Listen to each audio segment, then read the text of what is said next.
Today, we step into one of the most heartbreaking chapters, stories of American female celebrities whose lives were quietly and painfully taken by AIDS. These weren't sudden ends.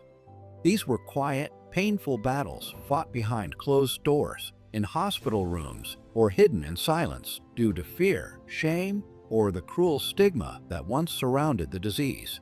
In this video, we remember all the women who went through this painful and stigmatized journey.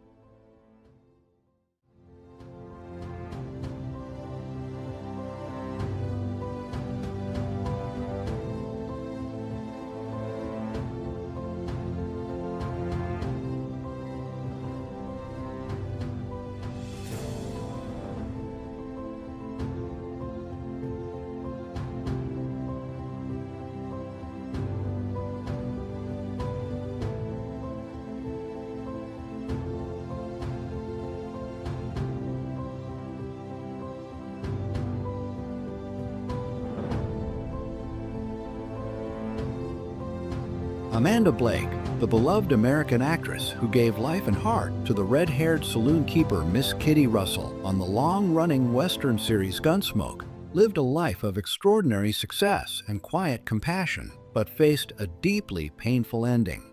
On August 16, 1989, at Mercy General Hospital in Sacramento, California, she died at just 60 years old from AIDS-related hepatitis that led to liver failure and cardiopulmonary arrest. At first, the world was told it was throat cancer, but later her doctor confirmed that she had been suffering AIDS symptoms for about a year and that her final illness was linked to CMV hepatitis, an AIDS-related infection. Friends insisted she had never been a drug user or promiscuous and believed she contracted the virus from her fifth husband, Austin City Councilman Mark Spieth, who himself died of AIDS-related pneumonia in 1985. It was a tragic and lonely end for a woman who had once been one of television's brightest stars.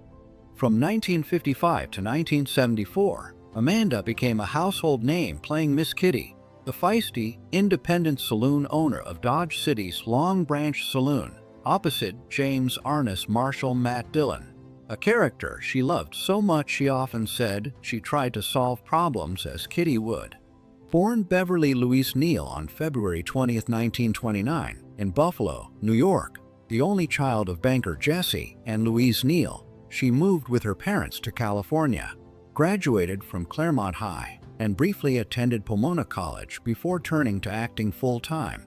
She started in summer stock, painted backdrops, acted on radio and stage, and was signed by MGM in the late 1940s as a potential new Greer Garson, appearing in films like Stars in My Crown, Cattletown, Miss Robin Crusoe, and A Star is Born before television made her a star.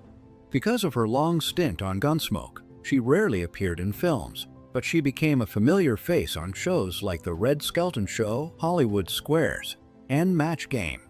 Away from the screen, Amanda poured her energy into animal welfare. With her fourth husband, Frank Gilbert, she ran one of the first successful cheetah breeding programs in captivity, raised lions and leopards at her Phoenix ranch, co-founded the Arizona Animal Welfare League, and helped finance the start of the Performing Animal Welfare Society. After surviving oral cancer surgery in 1977, she became a tireless fundraiser for the American Cancer Society, receiving its Courage Award in 1984 from President Ronald Reagan. Despite her declining health and her retreat from Hollywood, she remained connected to her fans, even making a guest appearance in Virginia City dressed as Miss Kitty just months before she died. Amanda Blake's life was one of fierce talent, independence, and compassion. She broke ground as a strong female lead on one of TV's most enduring series, and left behind a legacy of kindness to animals and inspiration to audiences who still remember Miss Kitty's red hair, warm smile, and unshakable spirit.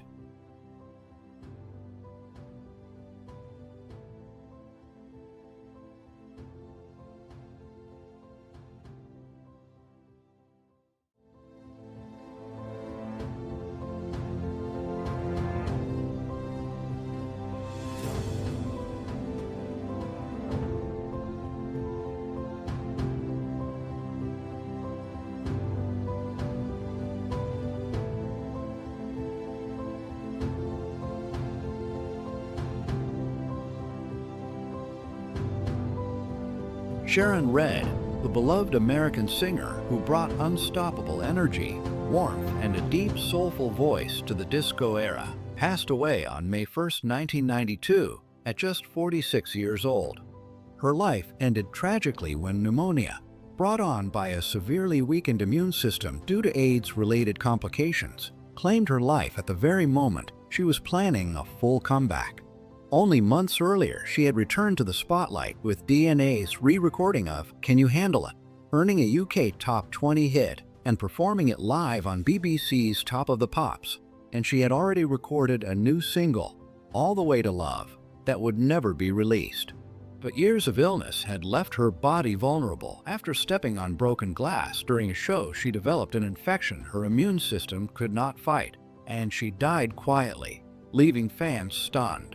Known for her powerful stage presence and smooth, rich vocals, Sharon became one of Prelude Records' biggest stars in the early 1980s with albums like Sharon Redd, Red Hot, and Love How You Feel, creating club classics such as Beat the Street, In the Name of Love, and Love How You Feel. Before that, she had dazzled audiences as one of Bette Midler's harlots, singing backup for artists like Carol Douglas and Norman Connors, and starred in the Australian production of the rock musical Hair, appeared in Rhoda and Sgt. Pepper's Lonely Hearts Club Band, showing a rare ability to move between acting and singing. Born on October 19, 1945 in Norfolk, Virginia, into a deeply musical family, her father, Gene Redd, was a producer at King Records. Her stepfather played with Benny Goodman's orchestra. Her brother, Gene Redd Jr., wrote for Kool and the Gang, and her half-sister, Penny Ford, would later front Snap. She grew up immersed in music, began recording singles in 1968, and built a reputation as a fearless performer who never stopped evolving. Though she never reached the mainstream fame of some of her peers, Sharon Redd was a true disco diva whose legacy lives on in every club anthem she recorded, in the honor she received from the National AIDS Memorial and Divas Simply Singing benefit, and in the memories of fans who still dance to her songs and feel the spark of her vibrant, unforgettable spirit.